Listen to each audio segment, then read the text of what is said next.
Hi, I'm Martin Shkreli. This is the fourth installment of our investing series where I try to teach the basics of finance and investing. So welcome aboard. And we are going to be looking at IBM today. So I'm going to be paying attention to only this Yahoo Finance chat. We've kind of gotten rid of the blab idea. So let's see, if anyone has questions, you can just pop them into that chat and the moderators will deal with it accordingly, or I'll notice it and bring it up. So we're going to start by going to our SEC website, which is our favorite website, and it's just clicking the search button. This should be your bookmarked website if you're serious about investing. We're going to type the stock ticker of the company we're interested in, which is IBM, and we're going to start building a model for IBM's earnings and cash flow. So it's funny to me that their name stands for International Business Machines. So anyway, here's their income statement, and it should look familiar to you, similar to Apple's. All income statements are sort of the same. They start with revenue, and they sort of go on to costs, and then there's profit. So it's the basic structure of all income statements in business.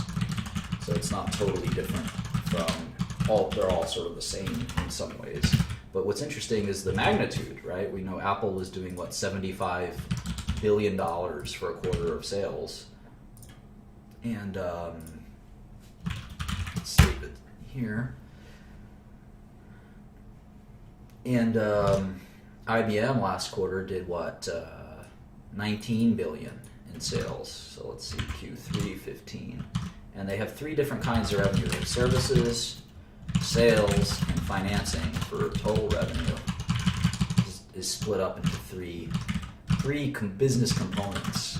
And it's interesting that IBM is almost all services now. You can see that 12 billion out of the 19 billion is services. And we're just going to sum these to make sure they add up. Do a little formatting. Control-1 is the formatting shortcut. And so let's look at the costs to each business. Services cost. Is this keyboard too loud? I can try to fix that. The sales cost. Sales is really products, right? Think of that as products cost. Financing costs. And then finally, total costs of goods sold. So it's an interesting way to segment, and you can see the margin on each product line is different. In fact, if you kind of eyeball it, you'll sort of see that maybe should we just put it down here? Services gross margin, sales gross margin, financing gross margin. How do we do that? We'll see how that goes. So let's see, sales gross margin is 4.2 billion. So even though the bulk of the sales are coming from services, you can actually see that the product line is much more profitable. It's actually most of the profits are coming from the products. And the financing is pretty small. So total gross margin is, let's see, revenue minus total cost of goods sold, which is 9.4 billion, or just all the gross profit lines individually. So you can see IBM, for every $19 billion, so let's say it's about 50% gross margin, right? Let's do that. Gross profit instead of gross margin, although those are sort of the same. So we can see for IBM, their gross margins are about 49%. Does anyone remember what Apple's were? Apple's gross margins?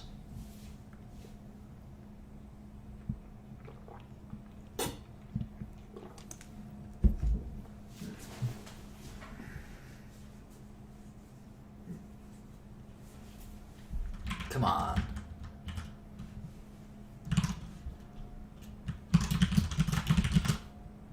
%, yeah. So IBM kind of keeps 49 cents of every dollar, whereas Apple keeps 40. It's kind of interesting. They're not similar businesses at all, really. One is sort of a phone maker, more or less, and the other is a services sort of company. But we'll learn more about these individual companies shortly. All right. I don't know what I just did here, so just whatever it is, I don't like it. All right, here we go. So selling, general, administrative, 4.7 billion. Research and development, 1.2 billion. So operating, we call these operating expenses, right? Operating expenses. Operating income is gross profit minus operating expenses. So they have about 3.4 billion. So 19 billion in revenue and 3.4 billion is their final kind of operating profit for their business. We're not including interest or taxes yet. Sometimes call this EBITDA. That's how you pronounce it, EBITDA. Not EBITDA, but EBITDA. And it's earnings before interest, taxes, depreciation, and amortization. And sometimes it's just EBIT, earnings before interest and taxes. So that's sort of one way to think of operating income. But then we have interest income. In IBM's case, kind of have a variety of, just call other income. It's probably best. And there's a bunch of positives and negatives. So 188 plus 133 minus 117. So they've sort of got 3.6 billion of, we'll call this pre-tax income. And then taxes and net income. Taxes, I'll try to be quieter on the keyboard, sorry about that. Taxes of 659 yields net income of 2963. Let's see, we're off by one, which always disconcerts me. It could be due to rounding. It's often due to rounding, so I'm sure it's fine, but I'm a stickler for detail, and I see that we're off by $1 million. That, for whatever reason, always ticks me off.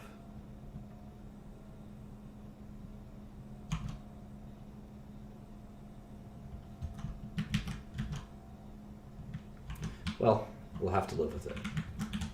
So, IBM made $3 billion last quarter. $3 billion last quarter. They have 975 million shares outstanding. In fact, we didn't do that. The first thing we typically do is we dive right into the model. The first thing we typically do is look at our basic 6 properties of a company. So why not do that now? What's the stock price of IBM? You can go to Yahoo Finance. I'm just going to go on Bloomberg because I have it open. Stock price of IBM is $137 per share. How many shares do they have outstanding? Well, it's on the first page of the 10Q, but it's also oftentimes in the balance sheet.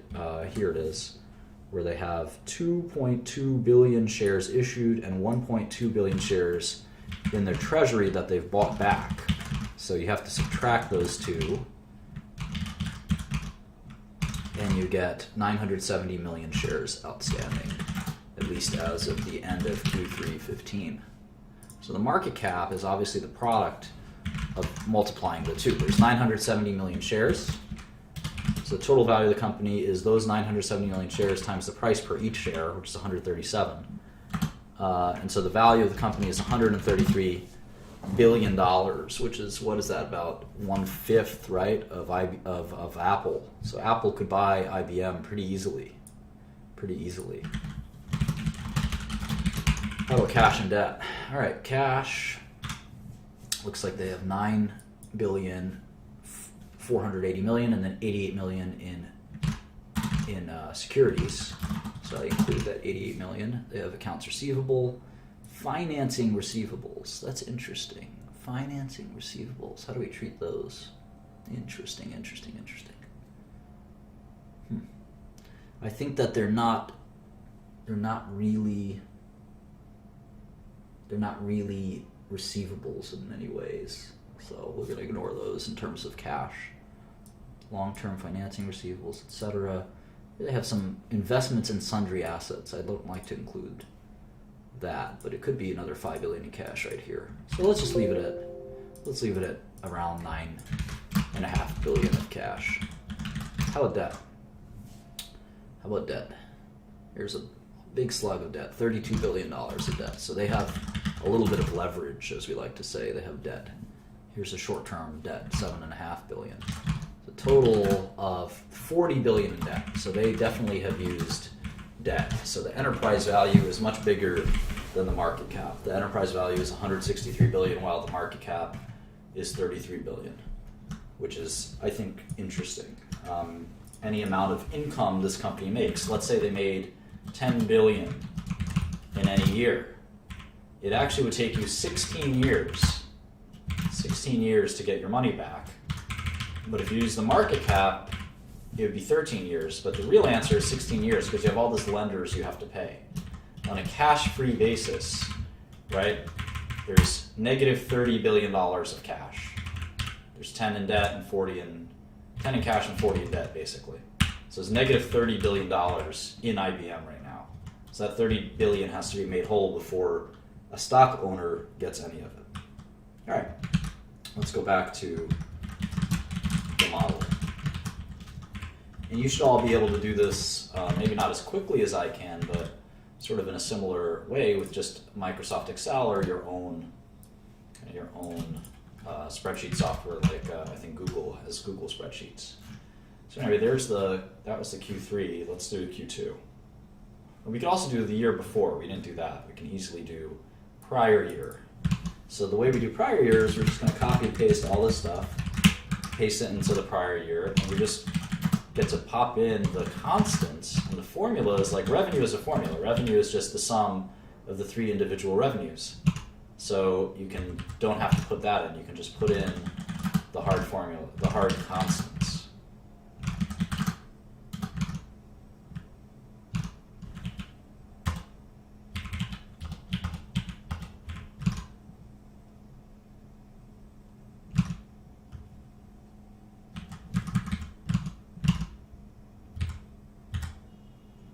Sorry, I don't know why I'm so confused.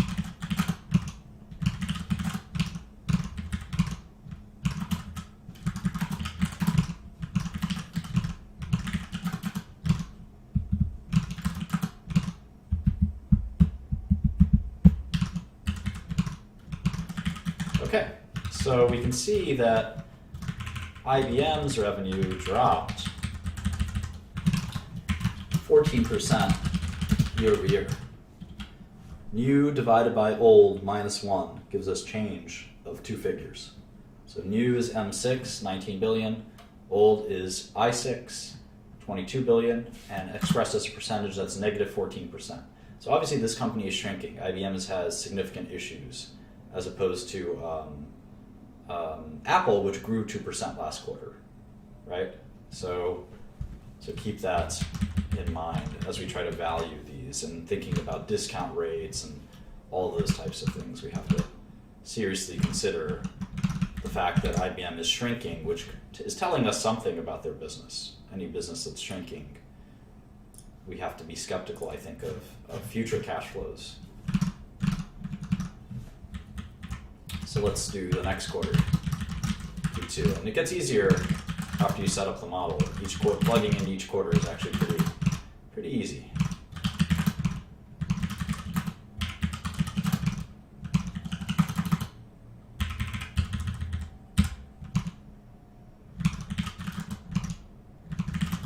This terrible toothache. It's the first time I can't wait to see my dentist. See what is going on here. All right, so here you can see IBM is just typically making about $3 to $4 billion every quarter.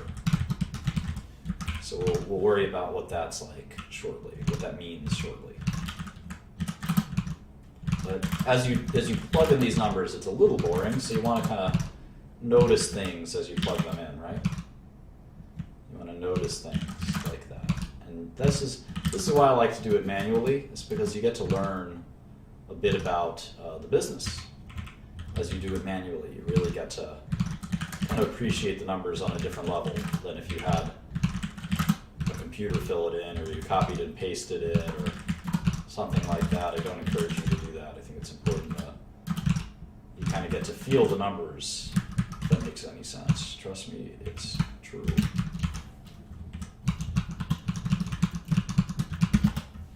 All right, 4250.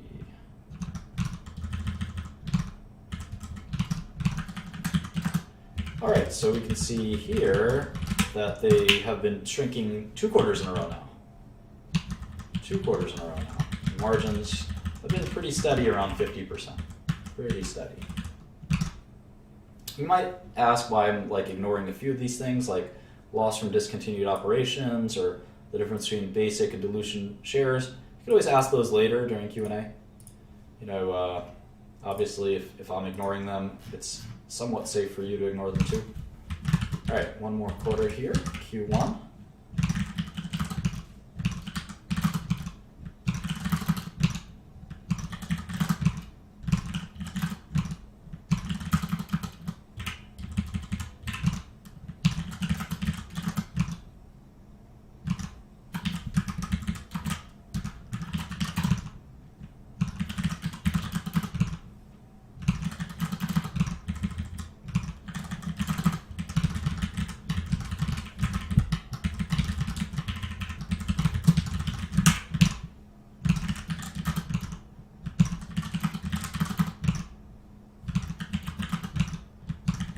You can see this only takes a few minutes if you become kind of used to it. You can very quickly get these numbers in there. And the goal isn't to get the numbers in there, the goal is to interpret the numbers and understand them and make sure that you have a good sense for, you have a great sense for the business as a whole. It's kind of interesting. In Q1, IBM only makes about $2 billion. You can see that, $2.5 billion. So on average, they're making about, you can see the average button here, $3.2 billion per quarter. $3.2 billion per quarter.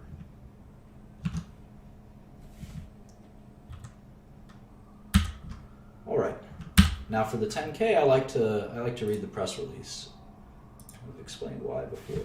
It's an underwriting agreement, so let's see if we can find the 10K quarterly. Where were they when they have issued that? Probably around here. Maybe here. Maybe here. Here it is.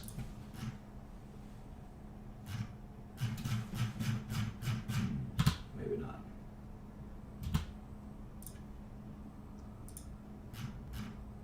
Here it is, fourth quarter results for IBM.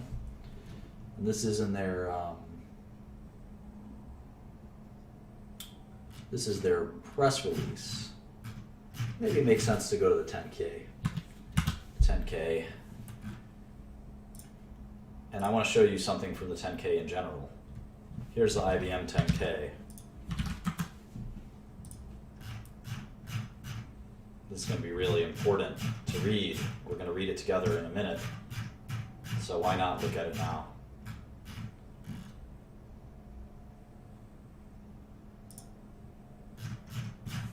They have the sort of two parts of the 10K. A lot of companies have been doing this lately.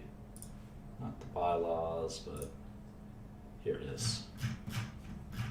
Kind of separate parts of the 10K that they separate into links. It's a little annoying. Now you see why I like to go to the press release for the 10K. For the fourth quarter, I should say.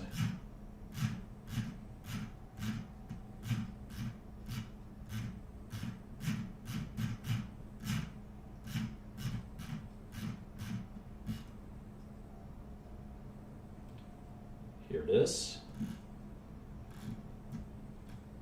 So because this is the full year 2015, we can infer that the fourth quarter is simply the aggregation, right? 49, 911 minus all of these, if that makes sense. This is 29, 967. This is 1864. And if we subtract, if we add all these up, we get 22,058. And for the full year, it's 81,742, which is just about the same as their 10K, but perhaps a rounding error in there of $1 million, not a big deal.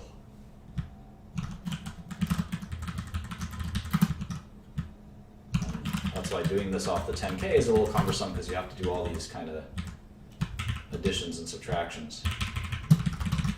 It's not terrible, though.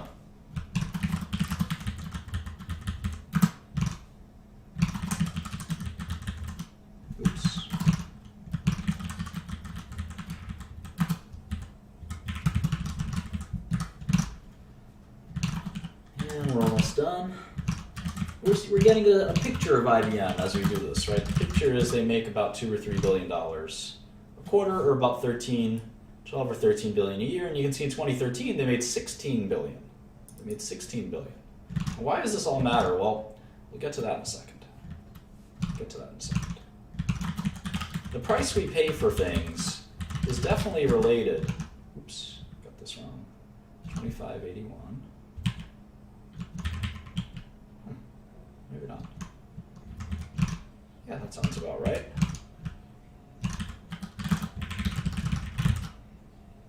No, I still got a little off here. Let's see. There it is.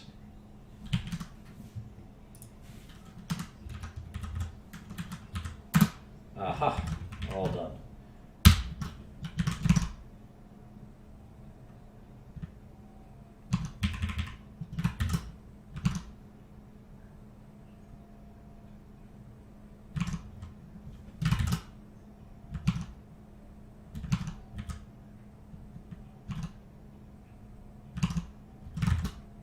Perfect, okay. I'll do the same thing for Q4. And then we'll be ready to do some analysis. But obviously the price we pay for assets is directly related, obviously, to the amount of cash we get out of those assets. If I told you I'd pay you $1 a year,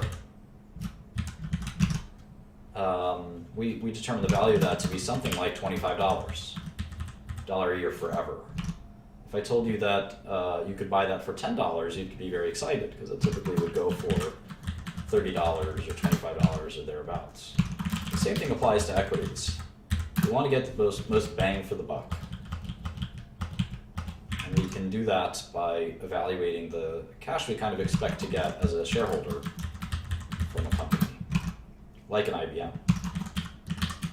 And we do that with our NPV calculations. So we're almost done plugging and chugging here, and you can see how a professional investor would start to try to value a company like IBM.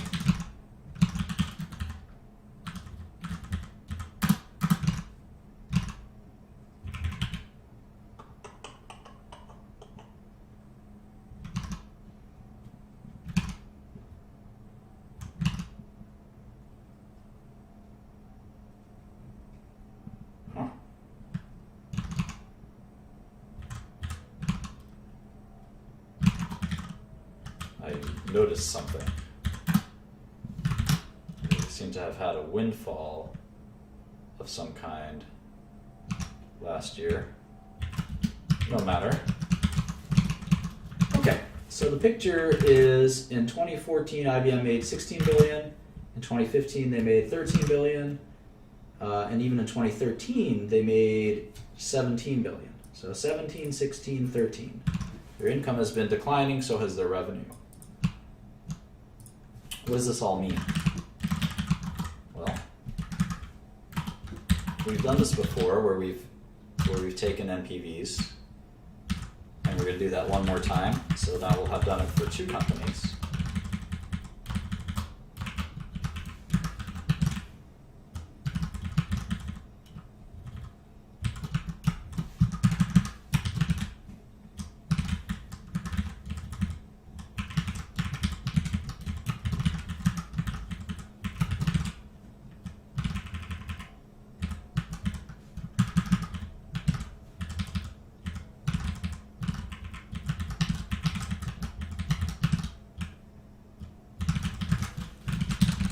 There's the 13 billion I mentioned. And so now what will IBM grow in how will they grow in 2016? You can see that they've been declining about 10% a year. So let's assume, for argument's sake, that they'll decline 10% a year even further. So times 0.9 would give us that 10% a year kind of decline. I mean, I assume that it will slow down at some point, right? Like maybe they'll start declining 5% per year. It seems pretty crazy if they were going to decline that much every year, right? How about gross margin? You can see it's been 50% since as far back as we can look, right? So let's assume it'll stay at 50%. Gross profit times 0.5. Even though margins should go down as revenue goes down, right? Typically. Well, let's assume that for now.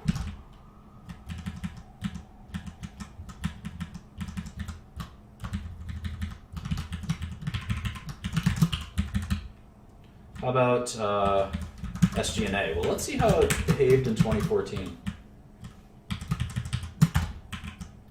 You can see that it dropped. You know, as your revenue drops, you have to cut your costs usually, right? Typically. So IBM's revenue, R&D spending, and SG&A spending dropped as well. Let's see by how much. SG&A year over year, R&D year over year. As we know, we take new divided by old. New divided by old minus 1. You can see their costs dropped. They didn't cut much in R&D. They cut some in SG&A. Let's see how much their revenue fell. It's obviously a dangerous thing. When your revenue is falling faster than your costs, your profit will really start to fall. And you can see that's kind of what happened here. You can see that the revenue dropped 12%. They cut their SG&A by 12%. They didn't cut their R&D by 12%. They only cut it by 3%, which I think is somewhat telling. Okay.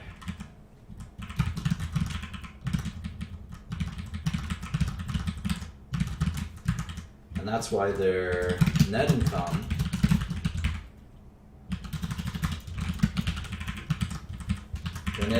fell by 15%. See, their revenue dropped by 12%, but their net income fell by 15%. Very interesting. And now we're going to forecast their revenue dropping by about 10% and then about 5% a year. So how would their costs decline? I'd say they'd cut their costs in a similar fashion, but maybe not R&D. So let's assume their costs drop by 10% a year, and it just matches the decline in revenue. Let's assume that. Other income will grow because their cash should build up over time. We'll talk about how to treat that in a second. Taxes, well, we can tell what their tax rate is just by doing taxes divided by pre-tax income. Let's see how much taxes IBM pays. Shocker, they pay 21% of taxes, or even less. On average, they pay about 19% tax rate. So let's see if Hillary Clinton wins, maybe that tax rate will bump up. But for now, let's assume it's a 20% corporate tax. A lot lower than average person pays, of course. So there's our income stream. So now what do? We forecasted income from 2016 to 2030. What can we do with this? What do you guys think?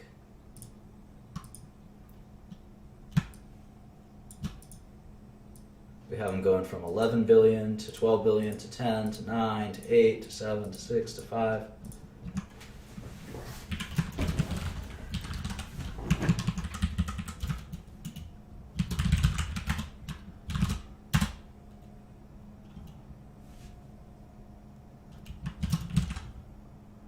Yeah, we could start to get the terminal value and things like that. So maybe they'll drop 5% a year in perpetuity.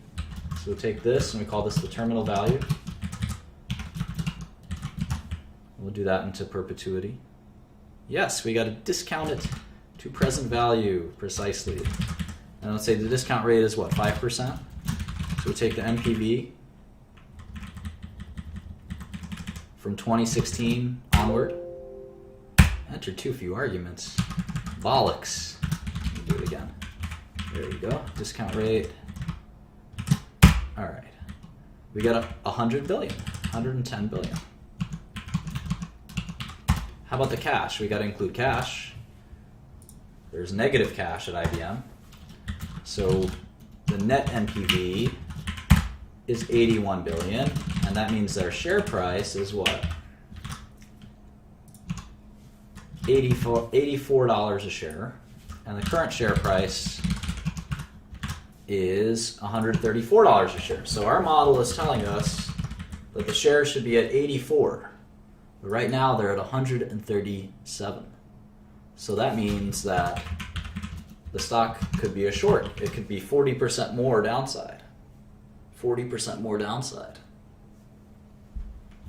But we're also assuming that IBM has a really bad time growing. They continue to shrink and shrink and shrink. Well, let's see how much they have been shrinking. Let's see how much they have been shrinking.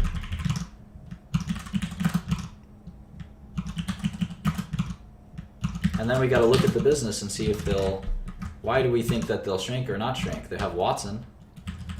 Isn't that going to help? They only shrank 6% in 2014. So 2015 was a really bad year where they shrank 12%. How about 2012? How about 2012? 2011, let's go back. And then we're going to actually study the business, because that's going to really be what tells us the future. Not just past results don't tell us anything, really.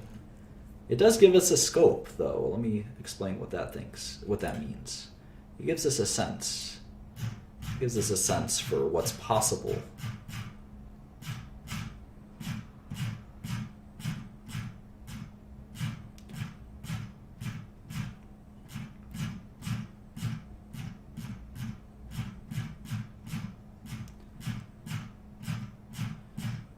Come on.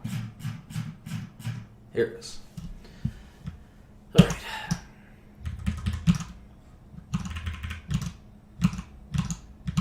They discontinued some operations. That's why these numbers don't look the same necessarily. They've been selling businesses, which is another reason why the revenue might be going down. All right, so the revenue has been dropping every year. You can see 2%, 6%, 6%, 12%. So if they drop 10%, it seems like, at least on average, they've been dropping about 6%. So let's assume they drop 6%, maybe forever. They'd really undergo some major shrinkage. We still have a share price of 102 versus 140, so, and our maturity is negative 5%. We're using a discount rate of 5%. All right, so what does this mean? Why is this valuable? I mean, these numbers aren't really good forecasts. They're barely even forecasts. They're guesses. So are these numbers. So the cash flow numbers we're putting into this net present value machine are not really that valuable, or are they? I think they're actually very valuable. So what we can do is we can actually reverse engineer what the stock market thinks. This is my favorite part of finance. If we put in that negative 5% in here, if we put in negative 5% revenue growth and a discount rate of 4.5%, we can get a share price that's almost exactly the same as the current stock market price. So what that tells us is that this is what the stock market thinks will happen to IBM. If the numbers are better than this, the share price will go up. If the numbers are worse than this, the share price will go down. But right now, this is the break even, if you will. This is what people think. This is what the stock market, which is a consortium of minds and actions, this is what the stock market thinks will happen to IBM. It'll drop, it'll hold its gross margins at 50%. It'll hold its tax rate at about 20%. Its revenue will drop 5% per year forever. It has a discount rate of 4.5%, which is a very low discount rate. Let's see what that IBM debt is yielding. Let's see what that IBM debt, 10-year debt. IBM 10-year debt. Oops, pull up the European debt. IBM 10-year debt yields, oops. 1 minute.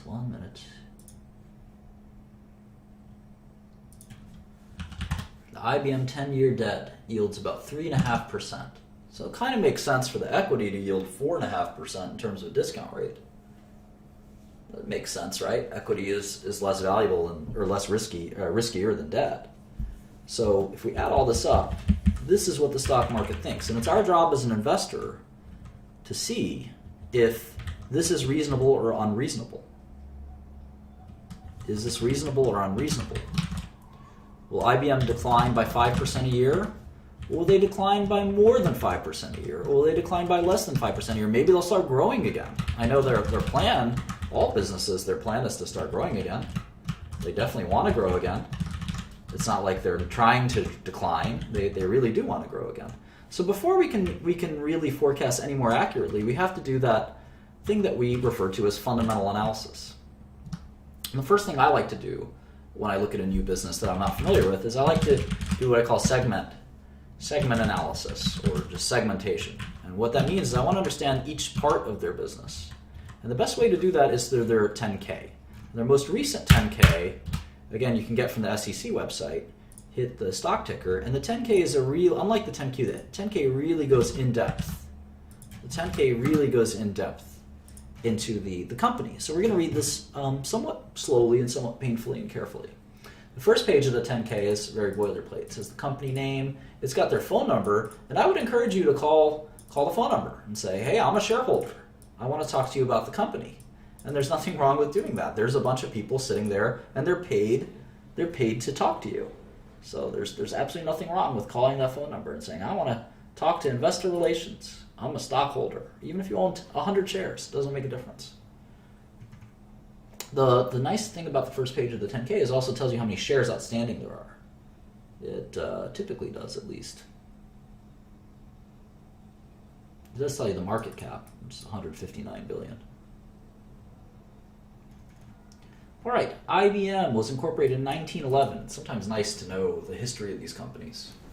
I like to write that down sometimes.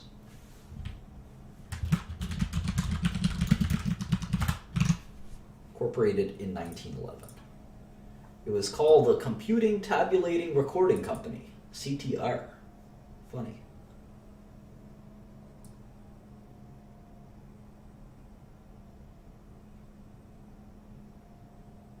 The company creates value for clients through integrated solutions and products that leverage data, IT, and deep expertise in industries and business processes and a broad ecosystem of partners and alliances. Okay. IBM solutions typically create value by enabling new capabilities. A lot of corporate speak here, not very direct.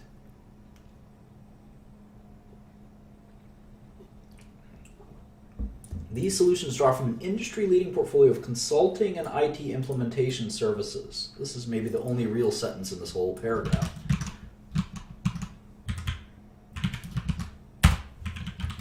Industry-leading portfolio, we can remove that. That's corporate speak.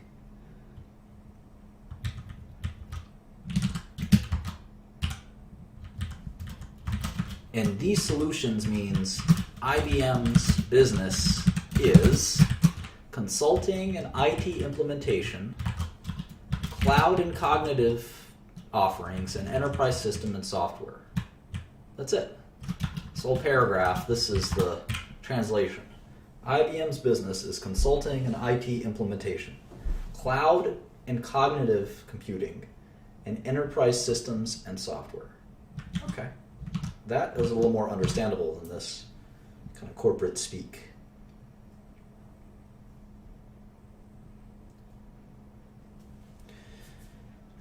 In 2014, the company's strategic imperatives were declared around the three main forces of behind quote-unquote digital: big data and analytics, cloud, and engagement. Not sure I understand what that means exactly. Since 2010, IBM has invested $30 billion, built out the IBM Cloud on a global scale, established the Watson Group, announced 50 acquisitions, including the landmark alliance with Apple to bring mobile to the enterprise. Okay.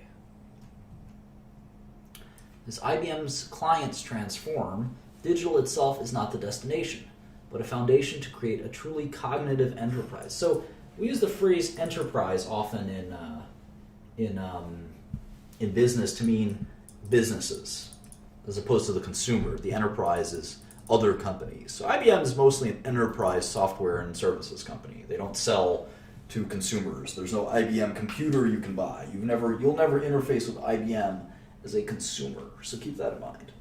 They sell to big businesses like JP Morgan and Walmart. IBM is emerging as more than a hardware, software, and services company. That's kind of BS. transforming into a cognitive solutions and cloud company. Cognitive, advanced analytics and key data, cloud platform, industry focus, IBM's Watson, can see and analyze the massive amounts of data that have previously been invisible to computers and enterprises. It's all kind of bullshit to me. Cognitive systems are not programmed. Like humans, they learn from experts, from interactions, and from big data. Ultimately, they can augment human intelligence, allowing individuals to make more informed decisions. Bluemix. Building cognitive apps through Watson Developer Zone on Bluemix. I'm going to write that down.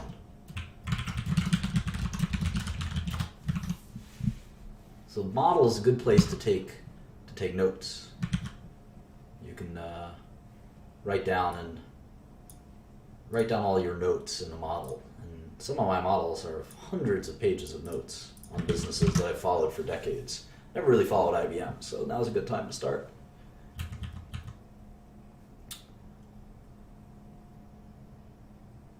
Nearly half of IBM's research spending is focused on analytics and cognitive. Okay. IBM's leading-edge cognitive technology is only the starting point. The company is developing entirely new solutions businesses around cognitive. The Watson Health Unit was formed, the first business unit designed around an industry. Watson Health will integrate cognitive solutions that help doctors diagnose and anticipate disease. Well, I know something about that. The Internet of Things. 9 billion internet-connected devices.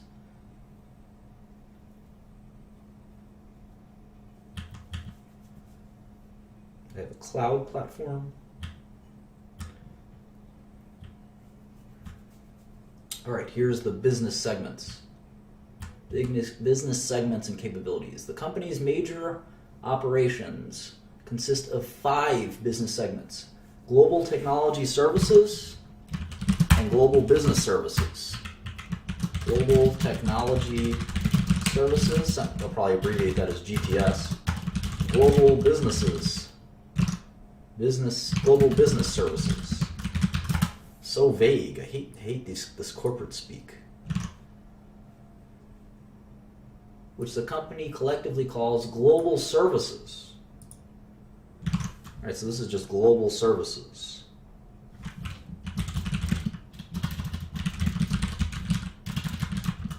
Wonder what the difference is.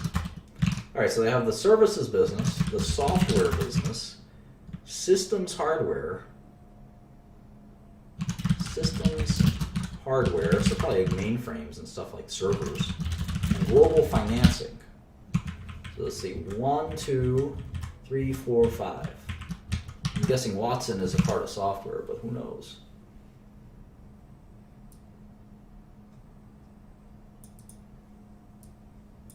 Global services, critical component of the company's strategy of providing IT infrastructure. The solutions include IBM software and systems as well as other suppliers' products. 60% of services segment is an annuity-based, coming primarily from outsourcing and maintenance. GTS provides IT infrastructure services.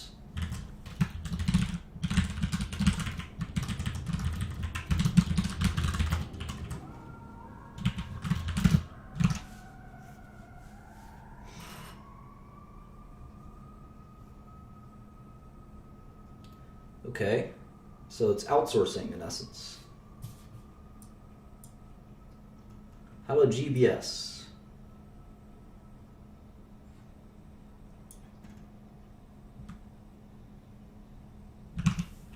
Software is easy, but it's middleware and operating systems. IBM has a bunch of software, good software actually. WebSphere is one of their major pieces of software.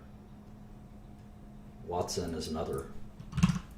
Let's move Watson under software.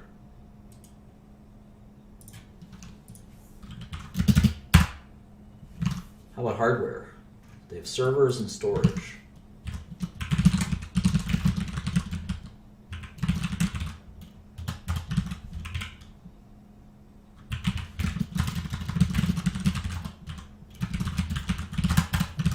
financing is pretty obvious, right? It just helps their customers buy their goods. So let's see what percentage each of these make up. That'd be interesting, right? That's what I mean when I say I want to look at the segment analysis.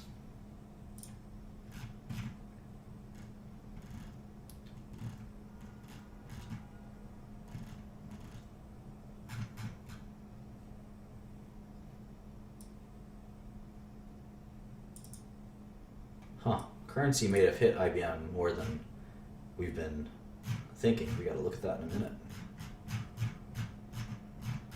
We still maintain that the markets expect about a 5% annual decline in IBM. We can use their NPV calculator to impute that.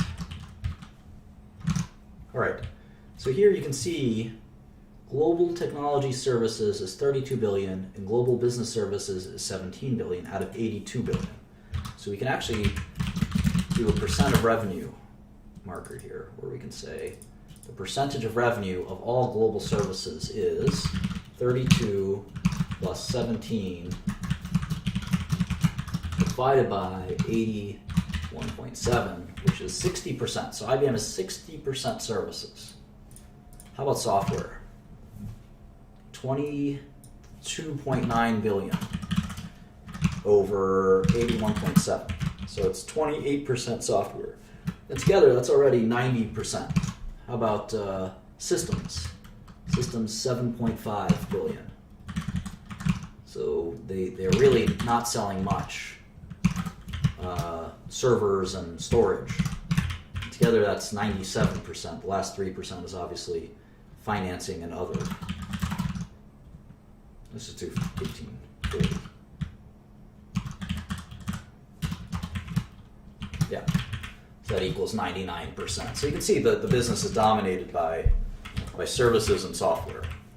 Everything else is, and most of it's services. So let's see the difference between global technology services and global business services. 32 divided by 81.7. So 40% is GTS and GBS, whatever that is 21%. That makes 60. Cool. So that tells us a little bit about their business. I like to save this in my model, so I accrued this information over time, and you'll see me make all these notes like this. I'll do GTS. I'll type name, global technology services, and one of the things I might want to write down is clients. Like, who are their clients? Is it Walmart, Microsoft, JP Morgan? Who are their clients for global technology services? It's probably huge businesses. And huge businesses like JP Morgan or Goldman Sachs or even Facebook, they're going to need IBM's consulting to understand their IT infrastructure. Should we use Amazon Web Services for some of it? Should we use Akamai? Should we use what kind of software? How do we set it up? And of course, IBM will sometimes say, well, I think you should use IBM software. But sometimes, hopefully, they'll say that they should use some other company's software. And that's kind of the way their business probably works. I know a little bit about software. I used to follow it a little bit, not too much. Okay, so that's sort of a quick read of the 10Q. We have to read way more. One of the things that I like to do is I like to go to their website. And it's interesting, they keep talking about Watson, cognitive computing, and all this stuff, but at the end of the day, most of their business is just consulting. It's just consulting. 60% of their business is just plain old consulting. And I know a little bit about their software business, and a lot of their software revenue is also kind of old database software and middleware software, which is also not that exciting. So they're really trying to make themselves sound sexy and cool, but they really have a bunch of old kind of software. So you can see why people think the markets assume that they'll shrink by 5% a year. Let's see what happens. This will be fun. Let's see what happens. What are these shares worth if they don't shrink 5% every year? What do you think they'll be worth if right now the shares trade for $138, and our calculator, our model, which I'll upload to the share drive after, our model tells us that if that's the case, they'll have to shrink 5% a year to be worth $137. So maybe, let's see what happens if they have 0% growth. In other words, they keep their business flat. So they don't shrink from 82 billion to 37 billion from 2016 to 2030, and we'll keep the terminal value shrinking at 5%. Let's see what happens if for 15 years they can hold their ground. I wonder what happens. I have to change this to 1. I wonder what the shares would be worth. Wow, the shares would be worth $335 per share. Almost triple. Almost triple if they could just hold their revenue every year. Pretty amazing. But if they held their revenue every year, their costs probably wouldn't drop every year. So we probably have to fix that. That's an error. Let's assume they have the same costs every year as well. All right, that's a little more reasonable. That's a little more reasonable. It's not a double or a triple. It's a 30% gain. Because we have their costs dropping with their revenue. So if their costs stayed the same, that makes sense. Well, what would happen if they grew? Let's say they grew 5% a year. Let's say they grew 5% a year from here to 2030. And I assume their costs would also grow 5% a year. That would make sense. Okay, then their shares would be worth $300 a share. So you can see just a little change in the growth rate every year can really make a big difference. But of course, the market thinks they're going to drop by 5% a year. And we have to, the way that we're going to try to figure this out is we're going to have to look at similar companies. And IBM's, similar companies to IBM are not Apple. Their competition for consulting services are companies like Accenture. In fact, Accenture is I think they're a public company. They may not be anymore. They were a public company at some point. Yeah, I guess they're private. Oh, let's see. No, they're still public. Accenture. It's a consulting company. There's another company called Infosys.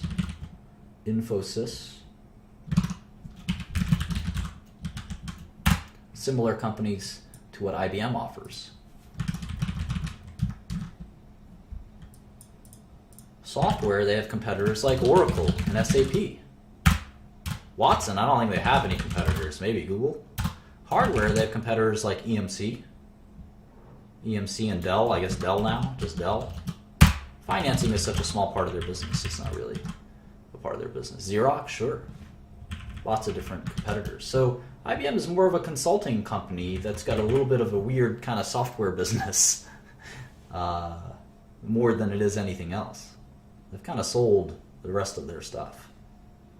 So we're going to have to model Accenture and Infosys. What other similar companies? Let's see here.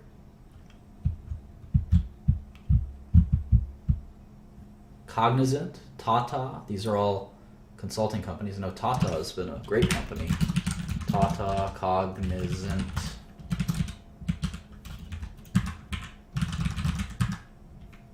These are their competitors. And these companies go into these major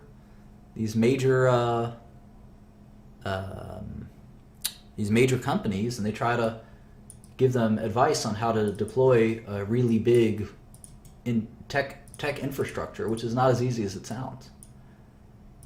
And these companies like JP Morgan or an Amazon.com, they spend millions, tens of millions, maybe even hundreds of millions on their infrastructure. So it's interesting. You might have thought IBM was a computer company. It's really a consulting company. And we're going to learn more and more about what does a consulting company kind of look like.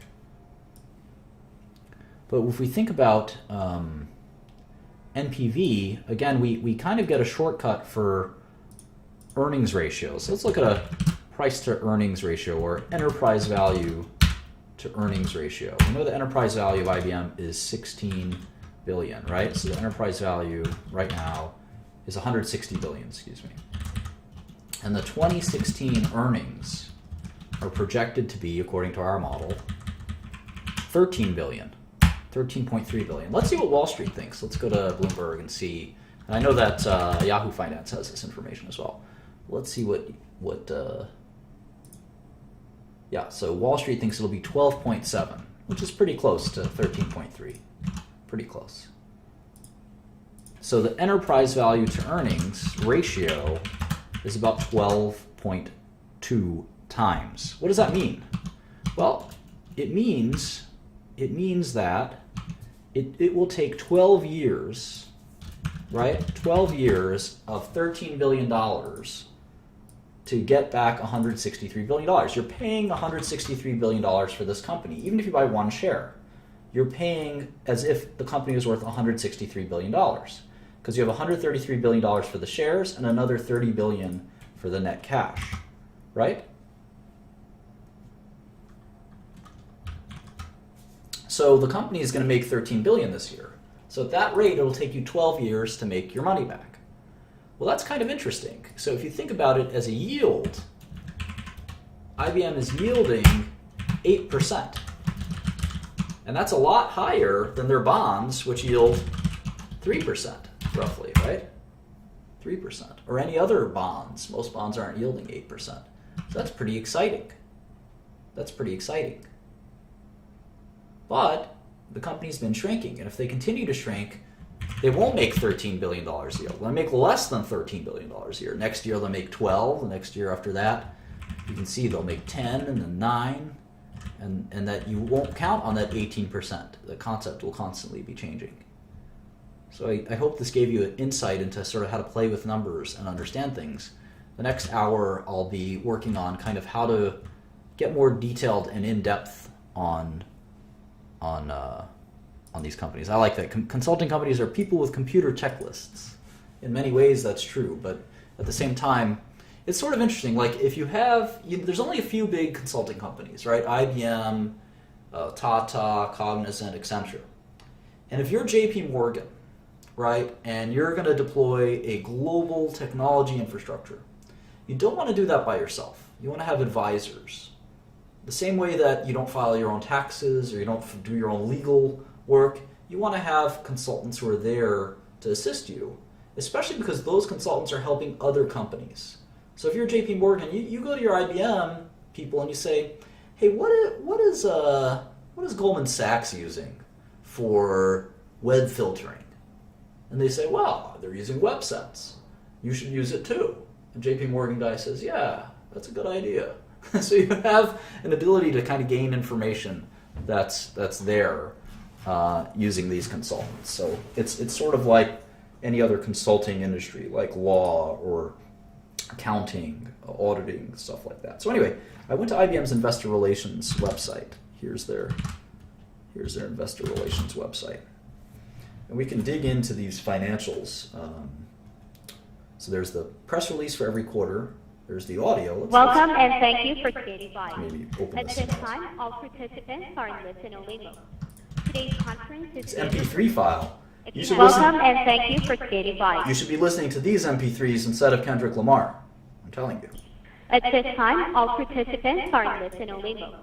Today's conference is being Let's read recorded. the press release. If you have any objections, you may disconnect. Look how at old any school time. this is. I Now I love will it. turn the meeting over to our I love host, it. Ms. No Patricia graphics. Murphy, Just old Vice school President of typewritten. Investor Relations.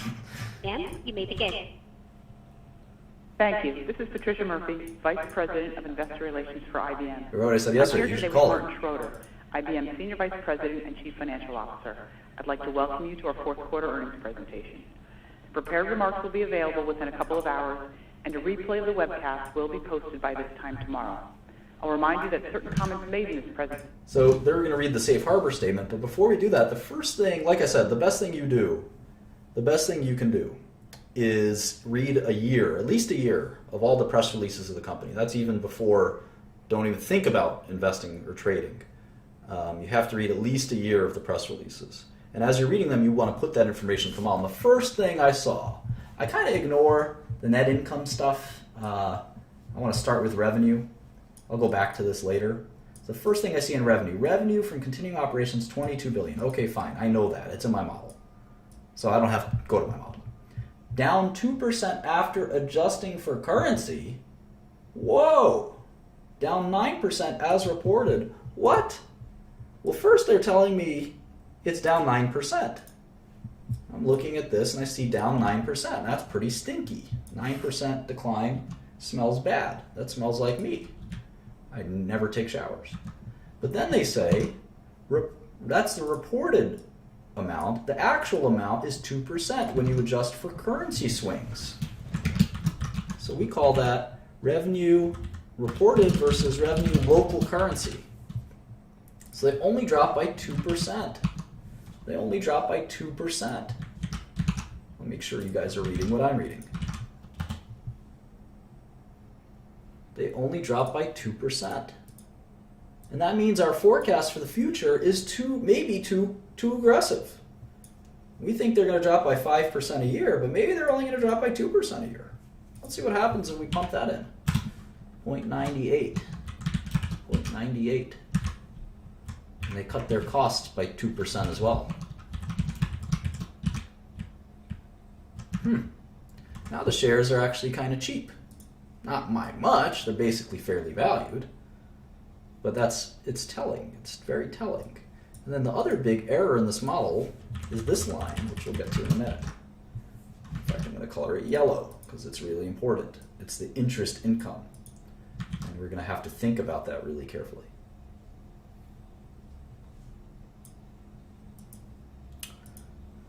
All right, where were we? So yeah, so it looks like their currencies, and I wonder why their currencies were like that. Let's make a map of the US dollar to euro currency exchanges. Let's look that up on a quarterly basis if we can. So let's see, first quarter of 2014. Oops.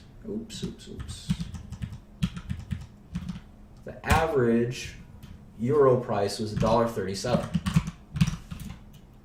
Let's go to the next quarter.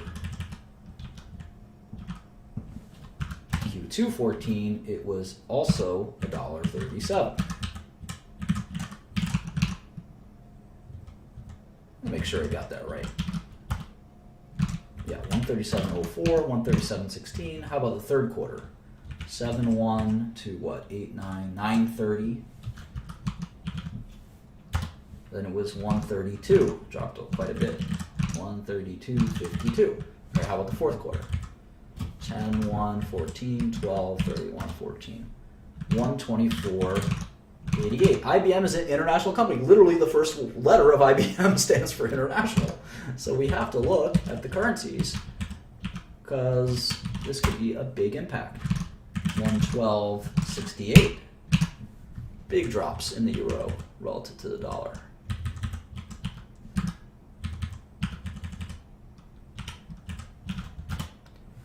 110.69, another drop. 111, kind of stabilizing. And how about last quarter, literally just a few months ago? 109.52. So if you do a year over year, you'll see that the euros dropped 12% year over year. So you can't blame IBM for dropping some of it, because at the end of the day, they would have dropped 2% if they only would have dropped 2% if the euro is a little more stable. So IBM is maybe not shrinking as fast as we thought. Where's the euro right now? Soon the euro is sort of staying stable. So if it stays at this rate, you can see that the currency is not going to drag anymore. Last quarter, it dragged 12%. But next quarter, the euro will actually be flat year over year. And the quarter after that, and etc. Because the euro can't go down forever. In fact, it'll probably rebound at some point, and then IBM will report revenue growth that's it's actually more than you would expect. So chances are IBM isn't shrinking nearly as much as it looks like. That's very interesting. Let's keep reading and listening. You learn a lot from this. Presentation may be characterized as forward-looking. under the Private Securities Litigation Reform Act of So 1995. immediately I see, I want to keep Those track of statements this. involve a number of Services factors that backlog. could cause What is actual that? results What's a to differ backlog? materially. Additional information concerning these factors is Wonder. contained in the What's company's backlog? filings with the Sounds SEC. important. Copies are available from the SEC, from the IBM website, or 121 from billion, that's a lot. Investor Relations. I wonder what that Our is. presentation also includes certain Apparently it was non-GAAP up financial 1%. measures in an effort to provide additional information to investors. All non-GAAP measures have been reconciled to the related GAAP measures See, I'm putting accordance in with SEC This rules. data as I'm You'll reading. find reconciliation charts at Full the end of year. the presentation and in the Form 8. Full year is only down to the 1%, SEC. adjusting for currency. Now, I'll turn the call over to Martin Schroeder. That's even better. Thanks, Patricia. Let me start by saying we're pleased with the progress we made again this quarter. We delivered revenue of $22.1 billion, operating net income of $4.7 billion, and operating earnings per share of $4.84. As we get into our results, you'll see that our fourth quarter and full year performance reflects the transitions in our business as we address the significant shifts in our industry. I don't like it that the CEO of IBM can't be bothered to join the conference call. I don't play that. Tim Cook goes on the Apple conference call. Why is she so special? IBM's 5 times smaller than Apple. All right, so you see here, this is another thing I want to point out as you read through this. It says revenue from continuing operations is $82 billion, down 1% adjusting for currency. So here it says down 12%. But now they're trying to tell us it's down 1%. Well, I don't believe you. Explain to me why it's not down 12%, it's down only 1%. Well, 8 points came from currency due to the weak euro, I'm guessing, and 3 points from divestitures. What's a divestiture? It's when you sell a business. So obviously, if you sell a business in 2015 or in 2014, you're not going to get the revenue that you were getting from that business anymore. You're going to get cash instead. And if you decide to sell one of your businesses, like I know they sold their PC business to Lenovo, the laptop business, you're not going to be able to book your revenue anymore. But you have to exclude that out if you want to think about what's going to happen in the future, right? So if they're only going to shrink by 1% in the future, 1% in the future, then we're really looking at even better, $163 stock instead of $137. And this maturity of negative 5% seems really onerous, right? That's when we thought this was a really fast shrinking business. Maybe it should just be negative 3%. Oh my gosh, now it's $180 a share instead of $140. That's almost starting to get to the level where it's worth buying. What if it was negative 1%? What if they just shrank 1% every year from here on out, just like they did last year? Then you're talking about a $200 stock versus a $137 stock today. Well, what about cash? What about cash? I actually want to point this out. This is really important. Let me show you something that's really crucial. Will help you understand how finance works. I'm going to pause reading the press release. I'm going to pause the conference call, and this is so important. I'm going to point it out to you. We're going to go to the most recent statement, which is the 10K.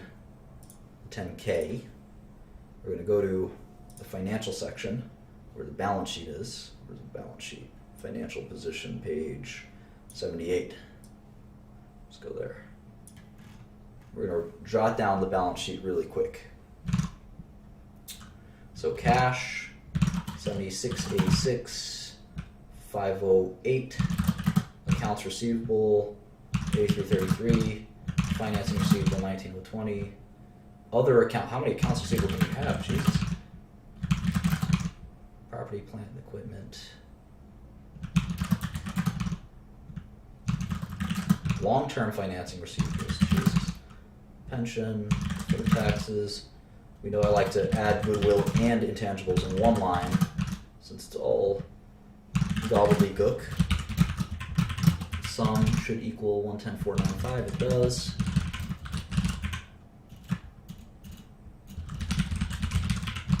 $4,822 pre-pension. 1734 is no, that's deferred taxes. This is pension. This is PP&E. No, this is long-term financing receivable. PP&E, prepaids, inventories, other receivable, short-time financial receivable, accounts receivable. Do they have inventories? Where are the inventories? 1551. I already did that. Okay. So that's the balance sheet on the asset side. How about liabilities? taxes, debt. Add short-term debt and long-term debt. So there's one debt. Accounts payable, of course, compensation. Deferred income is deferred revenue. Other accrued. Retirement, that's pension. You can argue that that's actually debt. Shareholders' equity. Sum it up, it should be 10,495. It's 10,496. That's close enough. Taxes, debt. All right, so here's the debt. Here's the cash. So net cash is negative 31 billion, and of course, the main page we use the Q3 cash. So let's do 8194 and 39889. All right, so here's what I wanted to show you. Let me just fill this out for posterity's sake. Just to finish up here. Compensation for revenue. Other. It's weird. Hang on.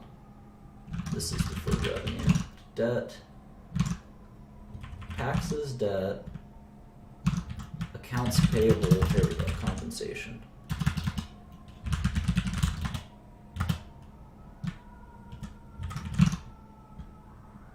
Other.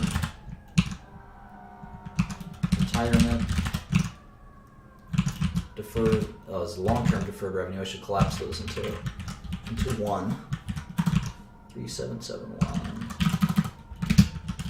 All right. 8099 is other. So shareholders' equity, liabilities plus shareholders' equity. Okay, so here's what I want to show you that's kind of important, and it's arguably the secret of finance. They had negative $31 billion in cash at the end of 2015. So what is the number, what is their cash at the end of 2016? How do we forecast that? Whoever is the smartest person in this chat will figure that out. While I get a new water. Who is the genius? Maybe I'll even eat this fruit by the foot. They have negative $32 billion in cash at 2015. How much will they have at the end of 2016?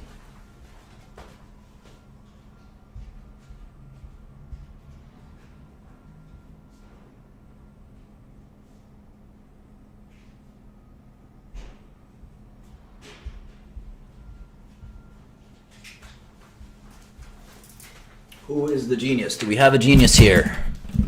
No. Not the rate of change of the dollar. Come on. What is that? Burn rate? IBM makes money. There's no burn rate.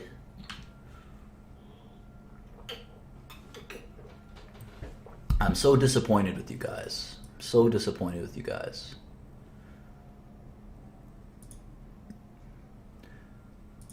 Let's see some more people who have some answers. There you go, Coke Zero. That's our reliable Coke Zero who's smarter than everybody else.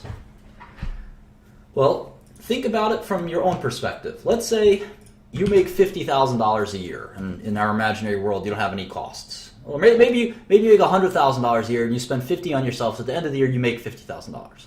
And if you started the year with $50,000 in your bank account, you ended 2015 and you began 2016 with $50,000 in your bank account, and you made $50,000 in 2016, well, you'd have $100,000 at the end of the year. IBM's the same thing. They started the year with $32 billion in debt, and they're scheduled to make net income of $13 billion.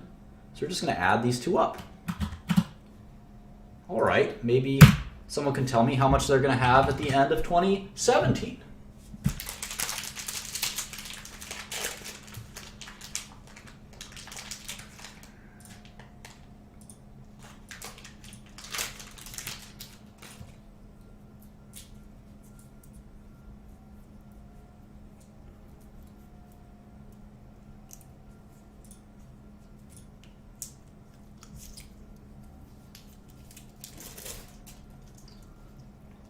That's right, about -7.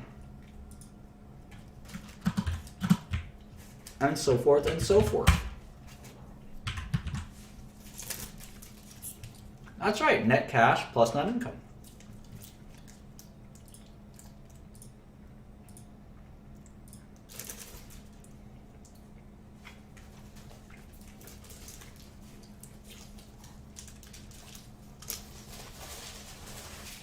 Yes, dividends and buybacks will subtract from cash, but we don't know what dividends and buybacks will be. So let's just forecast it this way. And trust me, this ends up working really well.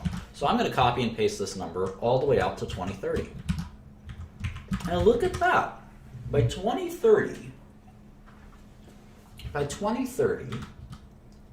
IBM will basically have made back, and if they don't pay a dividend or do a buyback, they'll have made back all of their cash of their current market cap by 2030. Isn't that interesting? You can increase the resolution if you can't see the numbers in the screens.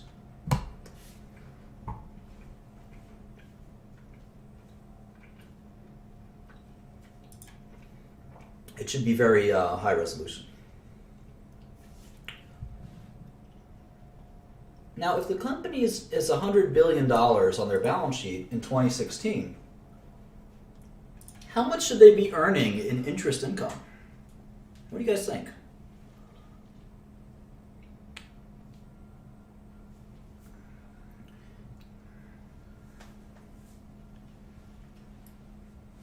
We're assuming that net income approximates cash flow, and we'll do cash flow lessons later. Don't worry, I'm not going to miss cash flow.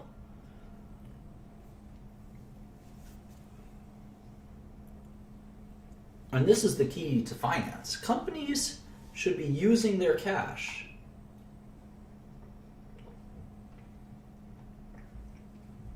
Companies use their cash to make strategic investments, buybacks, for instance. A buyback is a strategic investment in your own stock. An IBM stock is yielding 8%.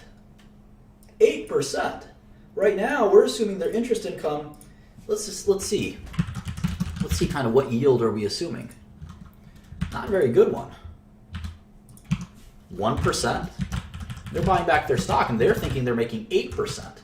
You can make 1% in your sleep, right? They're even making money when they have debt. So one thing we can add to this is actually called ROIC.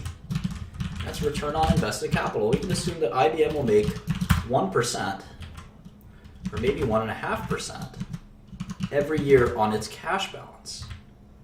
That's a crazy idea. So we'll start it here. We'll assume that they make 1.5% every year. It seems like they make, if you look at their thing here, they make 1.5 billion, and then they have financing costs. So let's actually put that instead. Plus 1,500 times whatever this number is, multiplied by negative 1.5% in this case, or 1.5% when it's positive. Hold up. We them boys. All right, there we go. So if we do that, we can see that we're going to give IBM credit for holding and making money. Now, they could give this to us in the form of dividends, and then we'll just take that money and invest it. So this is a very appropriate way to treat it. And if we can see it like this, you can see that the current shares of IBM, if they shrink a little bit every year, are worth almost double where they're trading at. Maybe that's why Buffett's so attracted to this.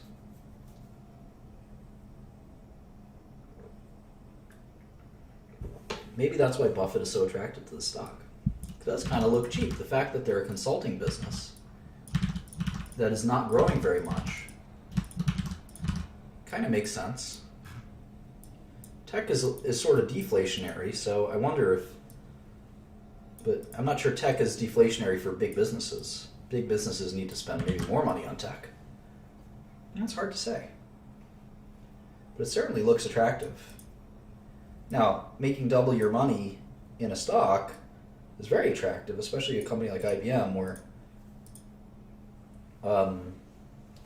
there's a lot of safety. Now, we're still making some assumptions here that we're taking a lot of liberty on. We got to be very careful about those assumptions. So, but that's the idea that companies take their cash and invest it is something that's so important to the way I value companies. And estimating what kind of return will they get. If it's 0.5%, some companies can make a huge amount. They can make 4, 5, 10% sometimes on their cash. Over the long run, it's very hard to make that much money. But there are companies like Gilead that's sort of the intangible. So now we have sort of 2 or 3 intangible aspects that we have to guesstimate that all push and pull on this NPV. How much money can the management team take, and how much money can they make for the shareholders by investing their cash in projects like Watson? What will the company look like, and what will their maturity rate be in 20 years? Will they decline in perpetuity, and by how much? And how much should we discount those cash flows? Those are the 3 kind of main conceptual ideas when we model a company. In this case, when we give it our best guess, and we kind of see that the shares are pretty cheap. They're pretty cheap.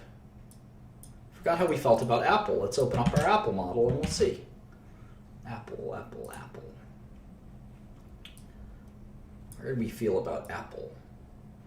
We tended to think that the stock could be a short. But we also assumed that the company would fall apart. So maybe let's be less nasty to them.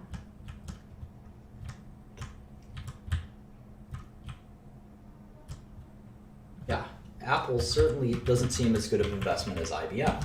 Now, we're also using a high discount rate, so we're using 4.5% for IBM, so maybe we'll use 5%.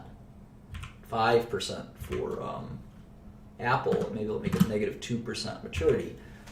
This will be a little nicer to Apple, but we still only get a stock price that's similar to the current stock price, whereas for IBM, we get a stock price that's a lot higher. Now for Apple, we didn't do this ROIC concept. So we should do that at some point too. But we'll be building all of these models at the same time. Let's go back to IBM. Let's keep listening. As well as some of the cyclical challenges of the global business environment. So as always in January, I'll start out with some comments on the year, show you the progress we've made in our transformation, discuss the details of the quarter, and then wrap up with our view of 2016. For the full year, we delivered nearly $82 billion of revenue and $14.7 billion of operating net income, and our operating earnings per share were $14.92.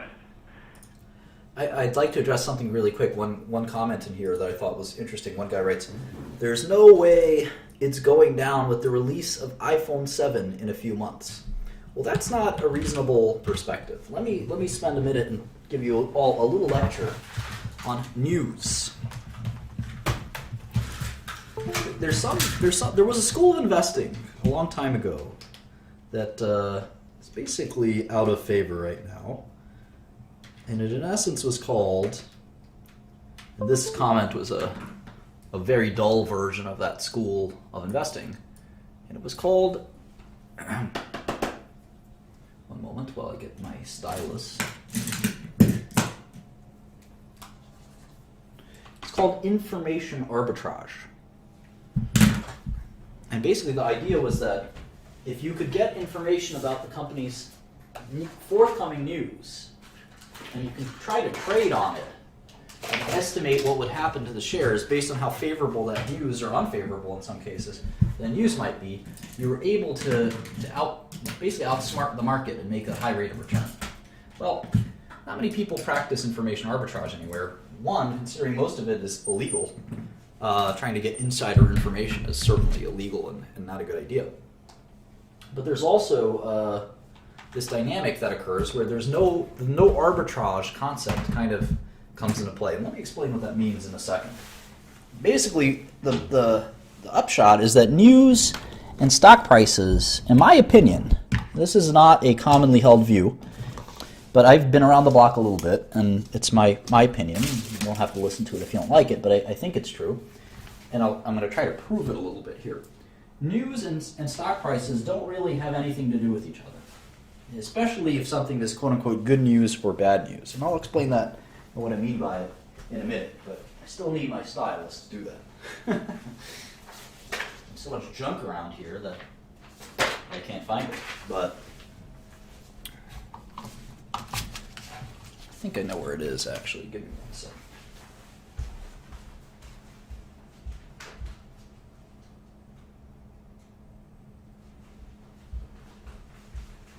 Aha! Aha! I found it. Okay. So the concept here is that let's say you know that this is the Apple stock price. It's unpredictable, let's say. You don't know. In fact, that's too predictable. Let me try it again. It's very unpredictable. Okay, and you know that, let's say this is 2016 so far, and you know that the iPhone is being released right here. Well, there's no arbitrage that you can take because everybody knows this. Everybody knows.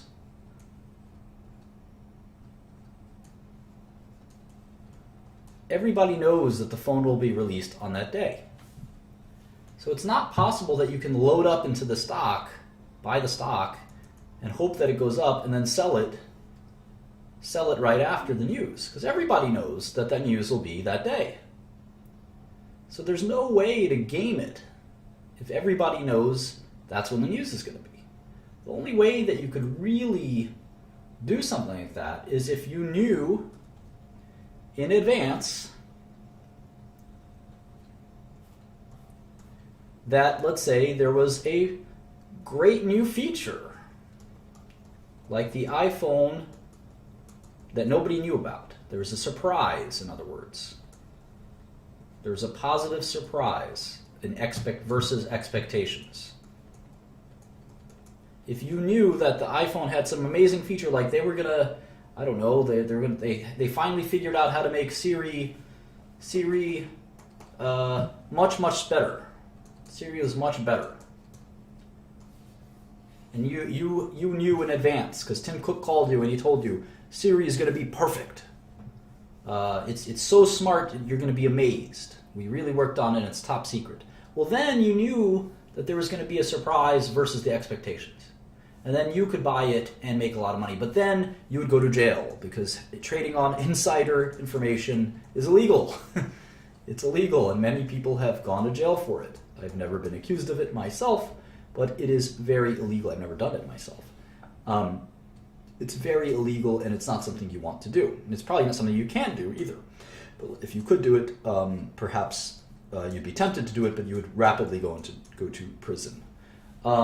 So there's no real way. Perhaps you knew that, in fact, expectations were low. Expectations for the iPhone, I guess the iPhone 7, right? You knew that the iPhone 7 was going to be a very blah, it's a technical term, a very blah or blasé, maybe is a better term, a blasé release without many new features. It's going to be another iPhone. And then maybe you had a hunch that maybe it's not going to be that boring. Maybe it's going to be exciting. Maybe they're going to do something once and for all to actually make it a better phone. Or maybe there was a lot of hype. Maybe the expectations were that it was a lot of hype. And you said, you know what? I don't think they're going to live up to the hype. I think that this is just going to be another boring iPhone. Then the shares would fall. They'd fall on that news, wouldn't they? If it was really an underwhelming iPhone launch. Because the problem is iPhone's slowing down. It's Apple's biggest product. So you could have this news release scheduled months from now, and they could actually fall on the shares if they don't do something exciting. So the pressure is on. You know how excited people were and hyped for Steve Jobs' iPhone releases. What are they going to do that's going to be so exciting? Is iPhone going to drive you around? What can it do that it doesn't do already? Can you watch movies on it? I don't know. I'm not a tech expert, but what could they put in there that's exciting? Can they release a brand new, different product like the iCar? That will pop the stock, potentially. But trading on news is not really investing. It's kind of guessing. and its psychology. And I like to do my investing more quantitatively as a value investor. This whole gibberish of watching the stock price and trying to understand it is not, I think, real investing. It's very difficult and very hard to do. So we have about half an hour left, and we can sort of take this in any direction. We can do Q&A, or we can keep going. What do you guys think we should do? The currency adjustments are really important. I'm going to put that in here.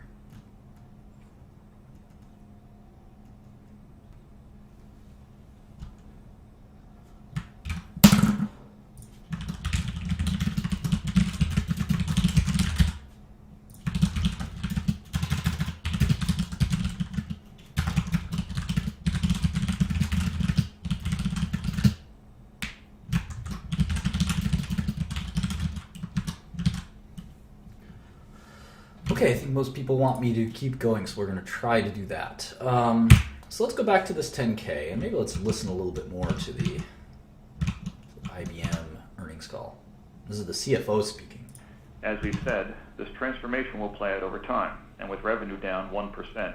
For the second consecutive year, we've had modest improvement in our year-to-year revenue performance, excluding the impact of currency and divestitures. I'll comment on year-to-year revenue performance on this basis throughout. Our strategic imperatives continued strong performance, up 26% for the year. This now represents 35% of IBM's revenue. Our profit and margin reflect our portfolio actions. I think it's funny that they have this strategic imperatives is doing 29 billion, and that's growing a lot. So that means strategic imperatives. And this is the good, in essence, I always find it's hilarious when companies do this. They say, this is the good business, basically. This is the good business. It's up 26%, or up 17% as reported. So this is the good business. It went up from 24 billion to 29 billion. So that means the rest of business, ROB, rest of business, really went down by a lot, right? I always find it funny. They say, well, if you look at just this part of our business, it's going really well. It's kicking butt. It's up a lot. Well, that means the rest of your business is falling apart because the business in total is down 1%. So it means your consulting business is getting killed. Why? Are other consulting companies getting killed? I wonder. Is Accenture? Let's look at Accenture and Tata. How about Tata? Tata's an Indian company. They must be losing market share to Tata. Let's see, sales. Tata is shrinking too. Tata is down 6%, down 11%. How about Cognizant? Cognizant is a big competitor of theirs. Cognizant's growing. Cognizant's doing fine. Cognizant's kicking butt. How about Accenture?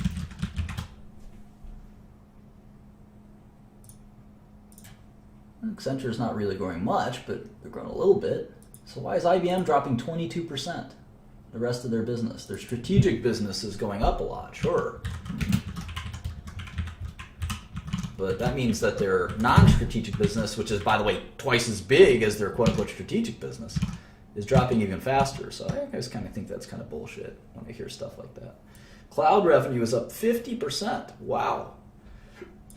That's good to hear, but again, why is the rest of the business dropping so fast? All these small businesses are doing well, but their major business is dropping.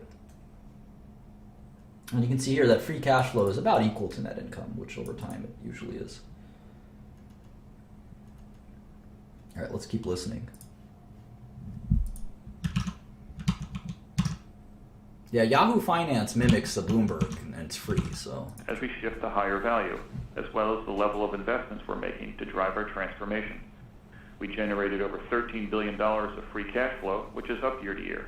This is 98% of our GAAP net income, in line with our expectations that free cash flow realization will be in the 90s. A couple of years ago, we laid out our strategic imperatives around big data and analytics, around cloud, and around mobile and security, the areas where our clients are looking to us to help move them to the future. I want to spend a minute on the progress we've made since then in shifting our business toward these strategic imperatives and in the investments we've been making, which aren't yet reflected in our revenue streams.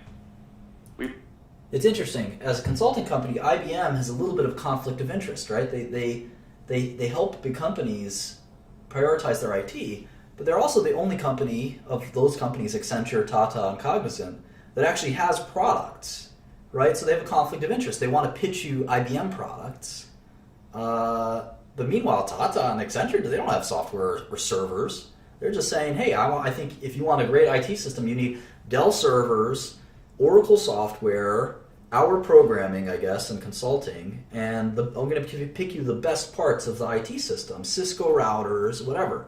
Whereas IBM saying, well, I think you need the IBM software, not the SAP software or the Oracle software. You want the IBM software. And then if you're the JP Morgan technology people, you're like, I don't know if I can trust you. It sounds like you have a conflict. Anyway, that's one thought. Said we expect these strategic imperatives to deliver double-digit revenue growth, and in 2015, our performance in our strategic imperatives accelerated. Together, cloud, analytics, mobile, social, and security grew 26% and delivered $29 billion in revenue.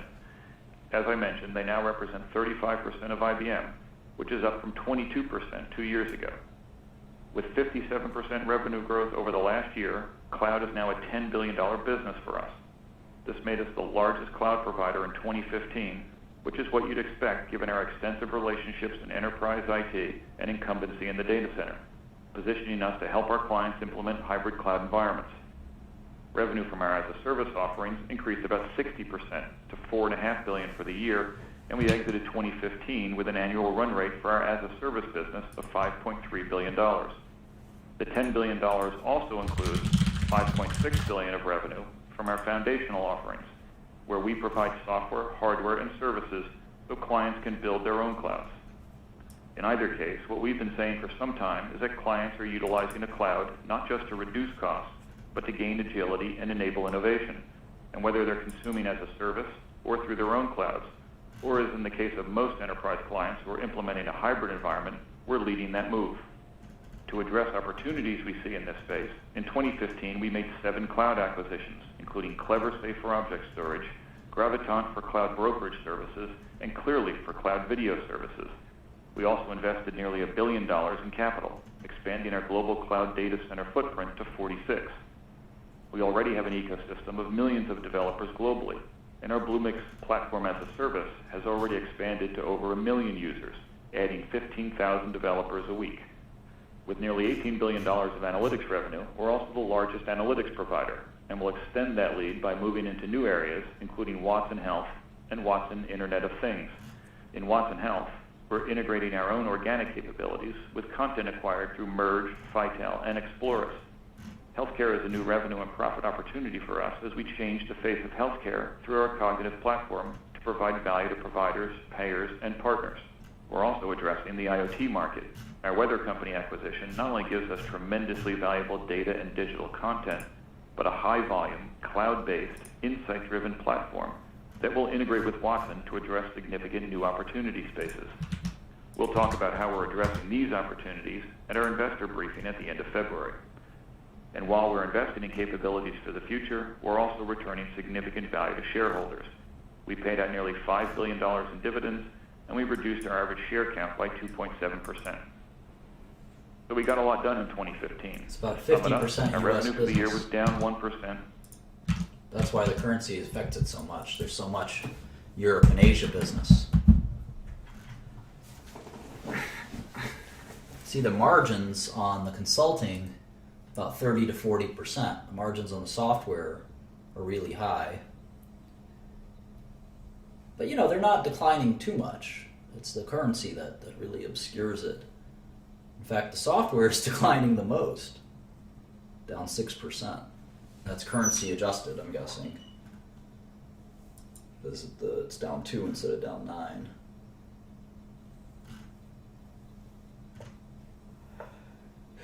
It's interesting. Here's the services. They're saying, here's the breakdown of services. This is interesting. I haven't seen this before.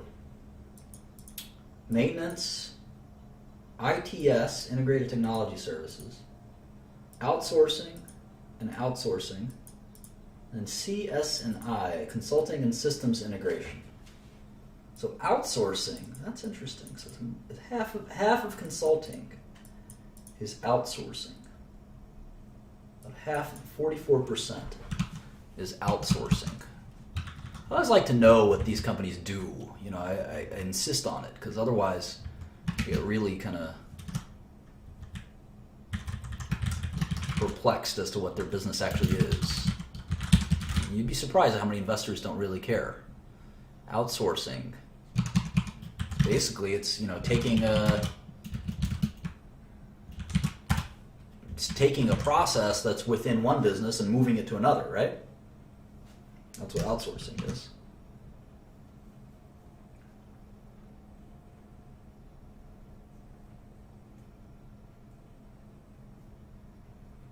Interesting. So the biggest business is consulting, global services, and the biggest percentage of global services is outsourcing.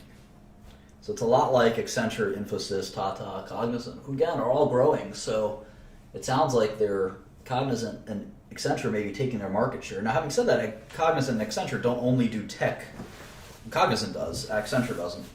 Infosys does, though. Infosys and Cognizant seem to be growing really fast. They're probably cheaper, and they're also different kinds of outsourcing, I guess. Either way, they're growing a lot faster than IBM, so it's kind of interesting to me. I don't know a lot about the IT outsourcing markets, but we will learn more about it together, especially as we read and listen to other IT outsourcing companies like Infosys and Tata.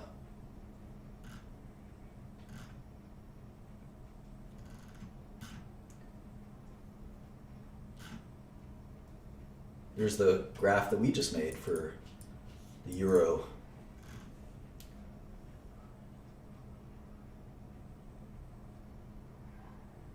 Talk about backlog and things like that later. Maybe next class.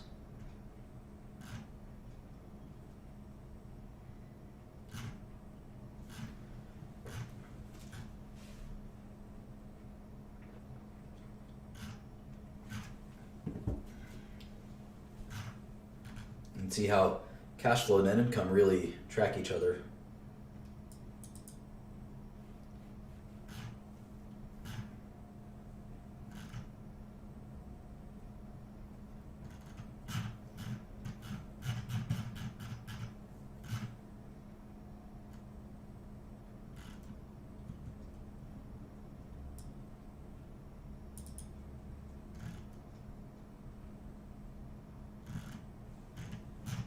Cool.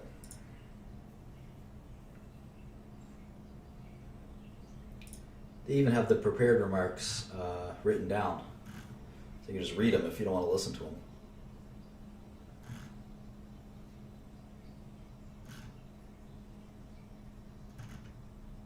I can almost hear it in this guy's monotone voice.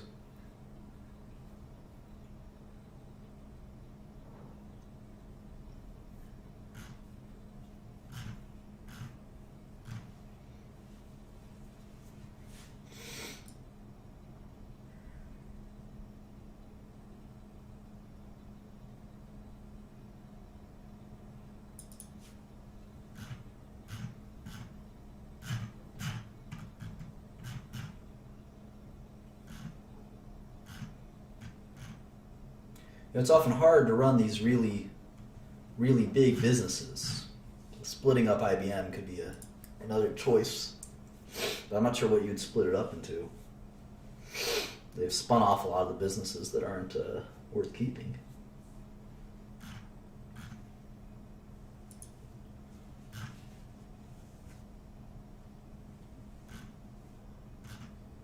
So that's enough on IBM. I think we've got a good hour and 45 minutes on IBM. Let's see if there's something else we could talk about for 15 minutes. Maybe some Q&A or... Let's see. There's a couple interesting... Oops.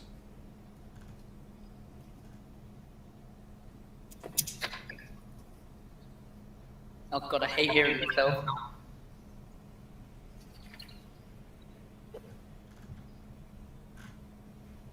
Maybe I'll just take Q&A from the Yahoo.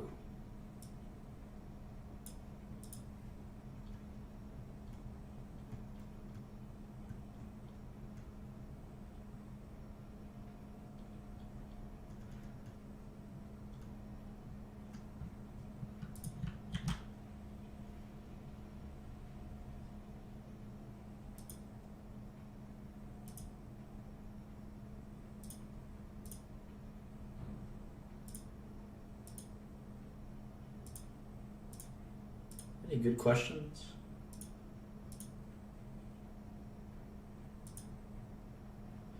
Yeah, so I have this idea. That, and we'll talk about a little bit about portfolio construction and things like that. So we try to build a portfolio. Yeah, the PowerPoint's in the. They're all in the PowerPoint's in there.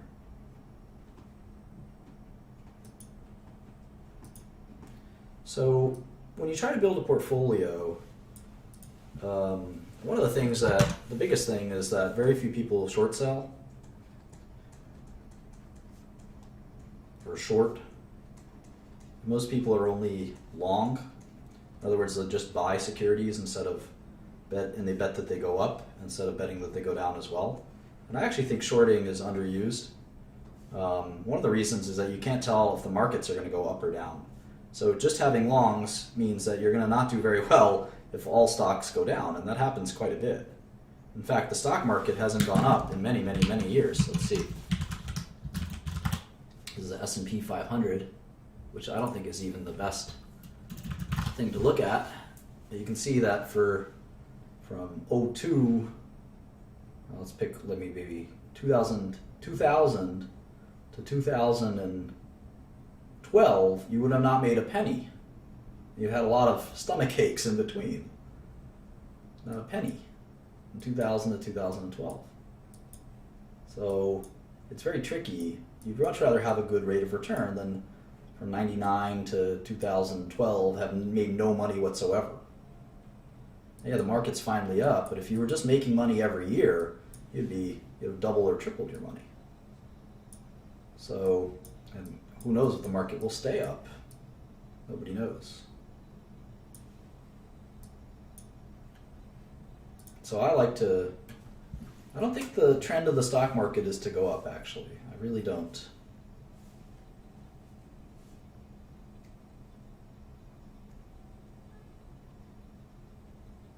I think that's a fallacious argument. And even if you really believe that stocks go up over the long run, and that's net of inflation, right? Because there's inflation as well. So technically, I think, let's see. In fact, let's pull this up.